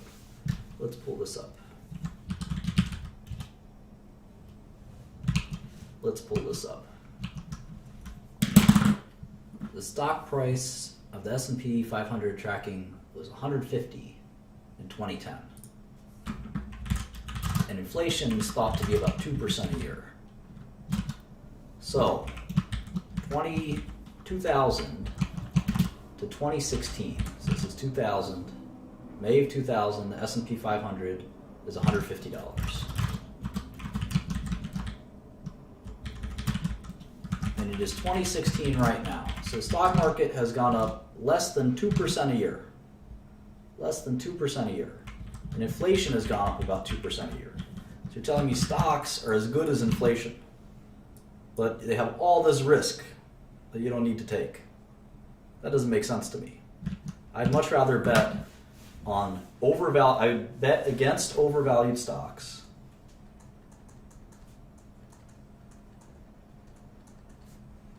and bet on undervalued stocks. And I'll make a lot of money that way. Why do I have to guess the direction of the market? I'm not good at that. Very few people are good at that. But I can tell a dog when I see one. That's why I'm good at short selling. And I can tell a great company. I'll buy long when I see an undervalued stock like maybe IBM. And we looked at two stocks. We looked at Apple, which says that it's trading at 97. Let's say market price is 97, and our model price is 97. Then we looked at IBM, whose market price is what, 130, right? 137, and our model price is 210. Well, this is simple. If we do this, if there's a recession and we buy IBM stock price will go down, right? It'll go from 137 to like 127 or 117 or 107. So if we're long IBM, we might be making a great investment. We'll still lose money if the stock market goes down. But if we're short Apple at the same time, and let's say there's a terrible recession scenario, because we haven't had one in 8 years, and they tend to happen every 10 years or so. Apple will go from 97 to, say, 77. So we'll make a lot of money on our short. We'll make $20 per share. And maybe, hopefully, IBM goes from 137 to only 127. So it'll still go down, but it'll be more resilient because it's such a cheap stock relative to the market price. It can't go down that much, whereas Apple could still be very undervalued. I mean, if IBM's 50% undervalued, Apple could be undervalued as well. So you could make $10 per share this way, even in a recession. That's why I like shorting. So the concept of the modeled price, or expected price, versus the market price, we can actually call that alpha. That's what it's called, alpha. Beta is the market movement. So when stocks go up, like the S&P 500, all stocks tend to go up.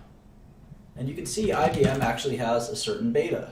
It's a coefficient. You can actually add it up. Its beta is actually 0.7. IBM's beta is 0.7. So 70%, that means 70% of IBM stock movement is related to the stock market movement, whereas only 30% is related to IBM specific things. That's why the market is so important. That's why hedging out the market risk is, I think, a good idea, because you don't know what the market's going to do. And if you look at the last 15 years, the market hasn't gone up. It's gone up a tiny bit because of inflation. But if you adjust for inflation, it hasn't gone up at all. So I don't know why people think stocks go up over time. I think it's silly. There's no systematic reason why they should go up over time. In fact, I can tell you systematic reasons why they should go down over time. So, in any event. So the next thing that I talk about that's kind of interesting, and it's in terms of timing, how to time things. Well, let's talk about the second kind of elements first. My take is if you have 10 stocks, these are 10 stocks. My take on the stock market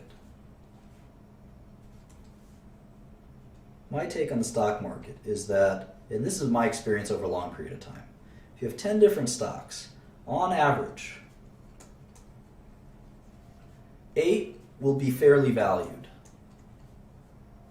In other words, the price you get from your modeled price, will basically be pretty close to the market price. And we saw that with Apple, right? We calculated, we did all these calculations, we spent all this time, did all this research, and the market price and the model price were both about $90-something a share. So that's fairly valued. There's no reason to buy or short Apple. I mean, it's basically trading where it should be trading. So 8 out of 10, on average, 8 out of 10, or 80%, will be fairly valued. 1 out of 10 will be cheap. In other words, the model price will be way higher than the market price. And 1 out of 10 will be very expensive, the other way around. The model price will be a lot less than the market price. I've been very good at this over the years, finding terrible drug companies to bet against. So maybe 1 will be cheap and 1 will be expensive. And you can't know which is which until you research all 10. And if you research all 10 and you think 7 of them are cheap, you got to ask yourself, how could I think 7 out of 10 stocks are really cheap and belong in my portfolio? That wouldn't make any sense. You know, this investing is like finding a diamond in the rough. You shouldn't be finding great bargains everywhere. You should be finding a bargain only every once in a while. Only every once in a while. So how do you find the bargains? I've mentioned, it could take you anywhere between 100 to 1,000 hours per stock.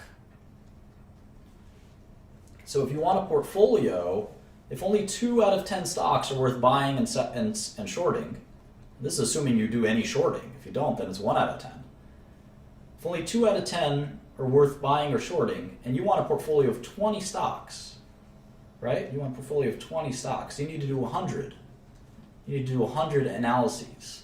And since each one takes 100 hours at least, you're talking about 10,000 hours of work just to get the bare minimum work done to get a stock portfolio of 20 stocks. I don't know how many, let's see, 10,000 hours. Holy smokes. 10,000 hours. Let's see here.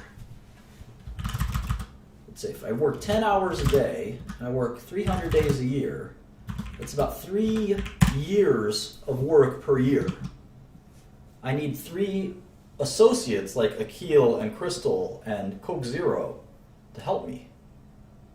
And that's working like a madman. Like a madman. So, do you still want to be an investor? It's not easy. And so finally, so you do those 100 hours of work. And that's for the bare minimum. And you want to be diversified as possible. We'll talk about diversification and concentration. But one of the things that people have asked about is, how long should I hold a stock? And I have this theory that as time goes to infinity,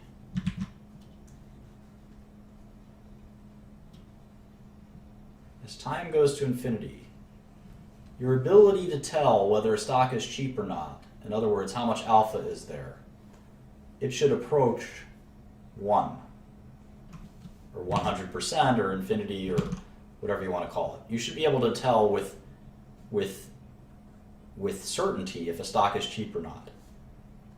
If you had all the time in the world, you should be able to do that. The problem is you don't have all the time in the world. And even as you're researching a company, the markets will change. The markets will over time, markets will discover true value. And your arbitrage, or the alpha, will disappear. So you don't have time. Time is your enemy. Now as time goes to 0, in terms of a time frame, your ability to capture an arbitrage also approaches 0. So in other words, if you tried to day trade, let's say IBM, let's say today, IBM traded at 1540, it was $137.60. And at 1550, 10 minutes later, it was $137.80. And that is a totally random movement. There's no alpha in that. There's probably no beta in that either. It's just random.